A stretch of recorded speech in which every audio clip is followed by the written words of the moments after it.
huge breaking news as regards the big news story of the week in football, which is the scrapping of FA Cup replays from the first round proper onwards. One party we hadn't heard from, we heard from plenty who had a whole range of reactions, but one party we hadn't heard from until now is the English Football League. And the EFL have just released this statement. I'll go through it in a certain amount of depth. The EFL wishes to clarify further its position in respect of yesterday's Premier League and Football Association bilateral announcement over the removal of FA Cup replays and the role of the league's representatives on the Professional Game Board, or PGB. That second bit is related to the first in some way, and I'll explain that in a minute. The agreement, which now sees the abolition of replays from the competition format, was agreed solely between the Premier League and FA. Ahead of the deal being announced, there was no agreement with the EFL, nor was there any formal consultation with EFL clubs as members of the FA and participants in the competition. And it is now clear there has been no movement in this area since September. This latest agreement between the Premier League and the FA, in the absence of financial reform, is just a further example of how the EFL and its clubs are being marginalised in favour of others further up the pyramid, and that only serves to threaten the future of the English game. And here's the call to action. The EFL today calls on both the Premier League and the FA, as the governing body, to re-evaluate their approach to their footballing partnership with the EFL and engage more collaboratively on issues directly affecting our clubs. The remainder of the statement talks about this role of the EFL representatives on the PGB, on the Professional Game Board, and they also say there, as part of that, any decisions taken on the calendar involving EFL representatives are in no way an endorsement of the joint deal agreed between the FA and the Premier League that imposes changes to the FA Cup competition format in isolation. As part of the discussions, the EFL representatives did challenge the position and were told that clubs would be comfortable with no replays. They were effectively advised that as a result of it being an FA competition, the fixture list needed to be agreed as presented. It is also important to note that this matter was not discussed by the FA Cup Committee, a separate group that oversees the competition across the professional and national games. So some pretty robust language there, saying that this is a further example of how the EFL and its clubs are being marginalised in favour of others further up the pyramid, and that it only serves to threaten the future of the English game. And they've asked the FA and the Premier League to re-evaluate their approach to their footballing partnership with the EFL and engage more collaboratively. So it does feel like a pretty strong position occupied there by the EFL, and the FA earlier did the same, and this is what they had to say. As a result, the FA have released this statement. We've listened to concerns expressed over the last 24 hours and would like to outline the approval process. Removing Emirates FA Cup replays was discussed in the early meetings, and all parties accepted that they could not continue. The discussions then focused on how to make all of our competitions stronger, despite having fewer dates available and wanting to maintain player welfare. The changes to the FA Cup achieve this by returning it to a weekend competition on every round and ensuring that we have exclusive broadcast slots in an increasingly congested calendar. To clarify, we've also increased the number of Emirates FA Cup matches that will be broadcast in the early rounds, which will lead to additional guaranteed broadcast revenue for EFL and National League teams. The calendar for next season was approved by the Professional Game Board, which consists of 4 EFL representatives and 4 Premier League representatives last month, and then by the FA Board, which includes Premier League, EFL, National Game and grassroots representation. We understand the concerns expressed over the last 24 hours, and we will be sharing more details with clubs very shortly to explain the additional revenue opportunities in the early rounds. We will keep this under review as the new calendar begins to ensure that EFL and National League clubs do not lose out. Clearly, the EFL disagree with some elements of that statement and whether their clubs are indeed missing out. Well, of course, this controversial decision has got the whole of football talking.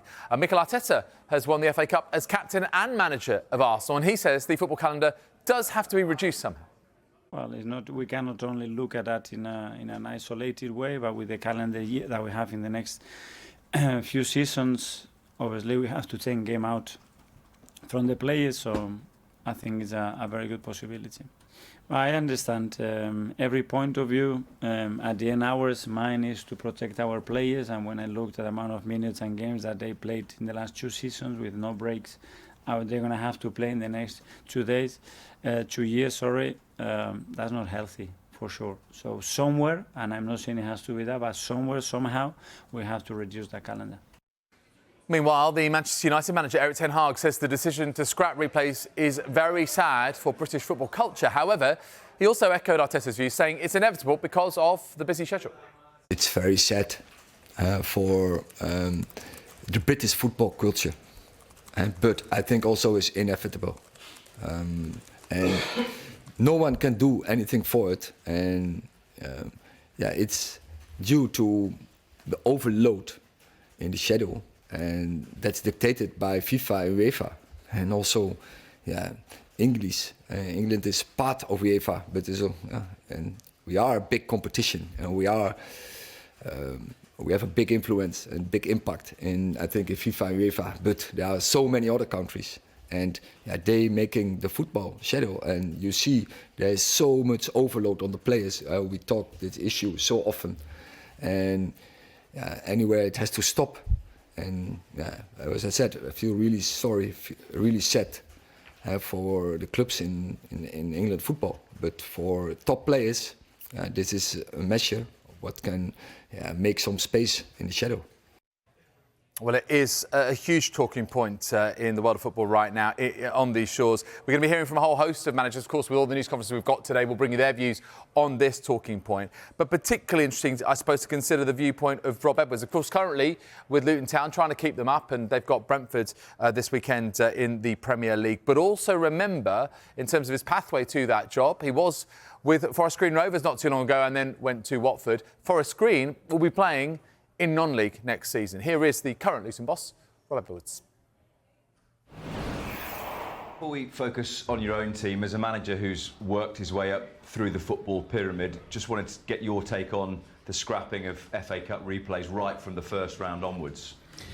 Yeah, obviously you're right. I'm managed in League Two, so I have complete empathy with teams in the EFL, and I know the value that replays can bring.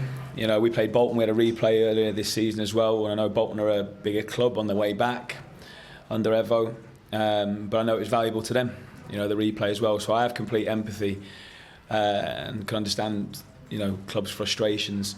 And on the other side, I can see with the fixture schedule that's coming next season, especially our European teams that are going to be in European competitions, you know, it's not impossible to be able to get the replays in. So I can understand both sides of it.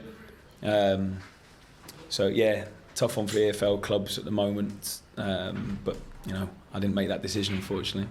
From a club's perspective, do you think that Luton, obviously the aim long term for Luton is to become an established Premier League club, but Luton will always have empathy with the pyramid because of where you've been over the last 10, 15 years? I think so. You know, I think, you know, we'll have an understanding, certainly, because of our journey.